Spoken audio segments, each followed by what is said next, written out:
Que tal? Moi boa noite, un saúdo a quen ainda ande por aí, porque xe comezamos coa Fraga. Pechamos as festas, depois do Carme toca trasladarse a Fraga, véspera do Día Grande ou do Día da Patria, hoxe 24 de xullo, aquí estamos contándoche información antes de arrancar para que baixe a nosa primeira información do día. Agora contamos xa, logo vivímola, a noite do 24 na Fraga. Benvidos e benvidas.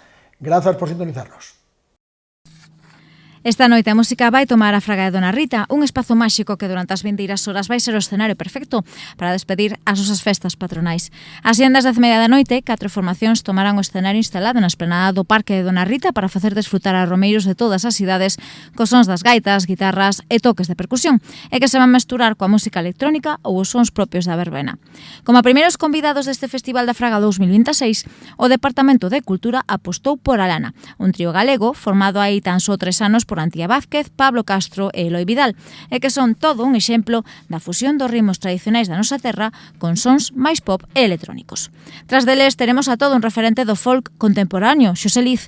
O músico multiinstrumentista dará conta das súas últimas composicións en solitario, e para non deixar de moverse, teremos tamén na Fraga a Manuel González, ou o que é o mesmo, Ortiga, todo un referente da música de verbena en galego, pero mesturada co merengue e cos sons latinos.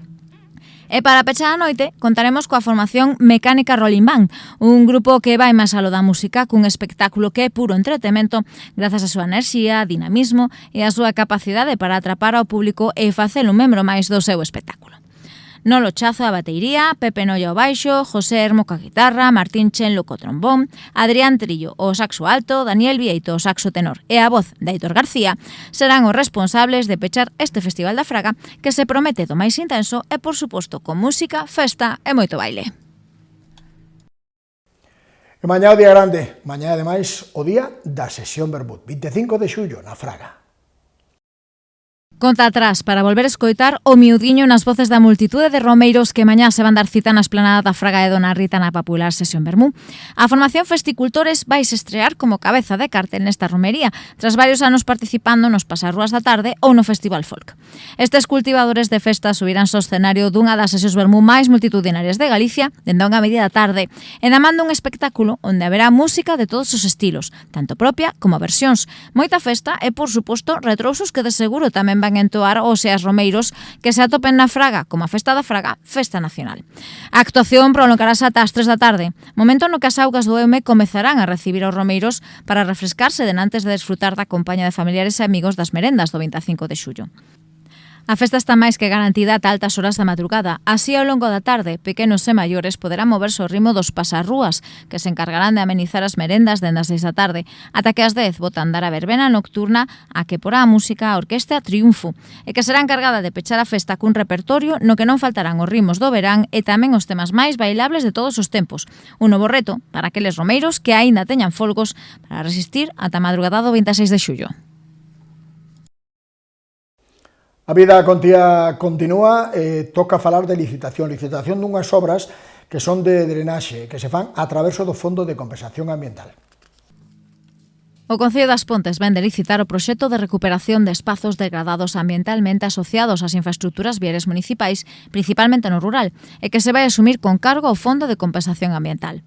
O orzamento destas obras ascende a 119.053 euros e executaránse en diferentes puntos da rede viaria das parroquias de San Pedro do Eume, A Faeira, Bermui, o A Parral, o Freixo ou as Pontes. Estes traballos teñen como finalidade garantir o correcto funcionamento das gabias de drenaxe, elementos fundamentais para conducir a auga da chuvia e evitar problemas asociados á acumulación de escorrentías, como a erosión dos terreos, os desbordamentos ou a deterioración do firme, o que vai permitir neste caso reforzar a estabilidade dos noiros e a protección das parcelas lindeiras. Así as cousas, as labores van consistir na renovación e optimización dos sistemas de drenaxe existentes mediante a adecuación de gabias e a execución de novas solucións que favorezan a correcta evacuación das augas pluviais, reduzan os procesos erosivos e contribúan á conservación das estradas e da súa contorna. Así as cousas vaise limpar e reperfilaránse as gabias existentes, recuperaránse as seccións orixinais, adecuaránse as pendentes necesarias para garantir a evacuación por gravidade e realizarase a limpeza dos elementos de drenaxe transversal vencellados á rede viaria. Nas zonas onde se detectan maiores problemas de erosión, vais executar neste caso gabias de seguridade revestidas de formigón, unha solución que permitirá estabilizar o terreo, protexer os noiros e aumentar a durabilidade das infraestructuras viarias. Asemade, tamén se van colocar drenaxes subterráneas e materiais filtrantes para facilitar a correcta condución da auga. O proxecto incorpora a instalación de tubos pasagabias en distintos puntos da rede municipal, coa fin de garantir a continuidade do sistema de drenaxe nos cruces con camiños e accesos, xa que se permitirá conducir a auga entre as dúas marxes do vial, evitando acumulación sobre a calzada e reducindo os riscos de erosión nos puntos de descarga. Onte producías o acardado encontro entre a Asociación do Patrimonio e a Consellería de Cultura. Repasamos o que deu de sí. Sabor agridoce tras a reunión de onte da Asociación pola Defensa do Patrimonio coa Consellería de Cultura. O encontro chegaba logo da mediación do alcalde das Pontes, Valentín González Formoso, xa que fora o compromiso en virtude do que suspendea o peche no Concello. A primeira decepción para os demandantes foi a ausencia do Conselleiro de Cultura. Neste caso, enviou a persoal funcionario de Patrimonio con responsabilidades na Dirección Xeral de Patrimonio Cultural e da Consellería. A asociación expuxo os seus argumentos técnicos, fixo un repaso do proceso seguido ata o momento e trasladou os apoios institucionais cos que asegura contar para respaldar as súas reivindicacións. Pola contra, atopáronse con que a única reivindicación que se contempla en da Xunta é a salvaguardar da cheminea, que é a única que non conta con licenza. O resto dos elementos entende que xa contan cunha licenza para a súa demolición e que este é xa un proceso en marcha e irreversible. Aínda que a protección da cheminea é a principal demanda da Asociación Pontesa, non van deixar de defender o valor patrimonial de outros elementos da antiga central térmica, como parte da historia industrial das Pontes e da memoria colectiva dun municipio marcado durante décadas pola actividade enerxética. Así, lamentaban dende a asociación que non se avalase a súa exixencia que consideran chave para a realización dun estudo que permita avaliar o conxunto de elementos patrimoniais existentes na antiga central. O alcalde Valentín González Formoso asistiu a este encontro que xestionara previamente e foi testemunho dos debates que non derivaron en acordos concretos e moito menos asinados.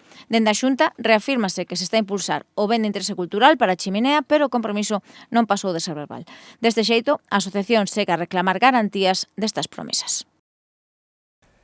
Máis campamentos para este verán, campamentos de Ciencia, campamentos Tecnoloxía, a traverso da Asociación Local Amigos, un ano máis. A Asociación Amigos mantén aínda aberto prazo para anotarse nos campamentos de Ciencia e Tecnoloxía, que terán lugar entre os días 3 e 8 do mes que ven. As actividades vanse desenvolver no edificio multifuncional da Fraga, o coñecido como a Caseta do Polvo, de luns a venres entre as 9 e as 2 da tarde. Como é xa habitual, as rapazas e rapaces de entre 5 e 14 anos van poder descubrir a ciencia na cociña, aprenderán de forma interactiva sobre botánica, explorarán o cosmos grazas ao planetario hinchable e van realizar tamén numerosos experimentos. Por outra banda, van ter a oportunidade de iniciarse na programación e na montaxe de distintas placas electrónicas, sen esquecer as manualidades e outras actividades creativas que van completar unha semana tegada de aprendizaxe e de diversión. O formulario para anotarse aínda está na página web da Asociación Amigos no enderezo electrónico amigos.org. Remata xullo, comeza agosto, toca a malla. Tal vez xa non con ese sentido agrícola, pero sí, sen dúbida, co do recordo e a festividade. Antes da malla, toca facer as previas, a traverso dos traballos que se inician xa o luns. O barrio de Pontoibo vai celebrar co inicio do mes que ven, a que vai sumar xa unha dúcia xa de celebracións da Festa da Malla. O obxectivo da Asociación do Barrio, responsable de organizar esta actividade, pasa por recrear o traballo que hai décadas se desenvolvía nas aldeas coa participación de toda a veciñanza paso por paso. O vindeiro luns dende as 10 vanse a desenvolver as labores de sega do trigo. Son algo máis de 10 ferrados e unha vez rematadas estas labores, elaboraránse os mollos que posteriormente van quedar en repouso toda a noite para que asenten. O martes faránse os medeiros ou pequenos palleiros para resguardar o trigo ata o día da malla e que se celebrará cunha festa na que non faltarán a boa música e un xantar á altura da cita.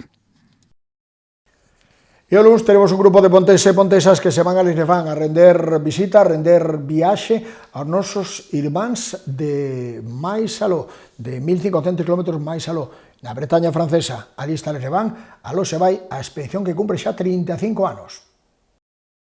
O vindeiro luns, preto de medio cento de veciños e veciñas, tanto das Pontes como de concellos da contorna, como é o caso de Vilalba, van partir en dirección á Vila Bretona de Lesneven. A expedición, novamente organizada pola Hermandade das Pontes Lesneven, arrincará dende a estación de autobuses ás 8 da mañá para facer un alto no camiño en Burdeos, onde van pasar a noite. Xa o martes chegarán a Lesneven e aos fogares das familias de acollida deste ano. En canto ao programa desta edición, o mércores será día de praia pola mañá cun picnic, que servirá de primeira xuntanza en comunidade das familias, e pola tarde terá lugar a recepción oficial na Casa do Concello. Para o xoves, haberá visitas a Milisac e Morlax, e o venres tocará chegarse a Roscoff e a Illa de Bats. Na fin de semana, o sábado será outra vez xornada de praia, con xogos e unha cea común, e o domingo tocará que os visitantes pasen o día coas súas familias. O luns toca a visita ao mercado e ao Museo de León, ademais dunha sesión de xogos bretóns. E a despedida será o martes día 4 coa saída do autocar Pontés ás 8 da mañá dende a estación de Lesneven. Con respecto á comitiva local, o Goberno pontés estará representado pola Edil de Cultura, Lona Tenreiro, e a presidenta da Hermandade das Pontes Lesneven, Sara Ramos, que van encabezar unha delegación que celebra neste 2026 os 35 anos de unión entre a nosa vila e o Concello bretón. Foi todo por hoxe, foi todo por este venres e, por tanto, todo por esta semana e por estas festas, porque cando hablamos estaremos xa rematando xullo, coas festas rematadas, pero estaremos o luns na televisión local. Grazas, boa noite e bo descanso.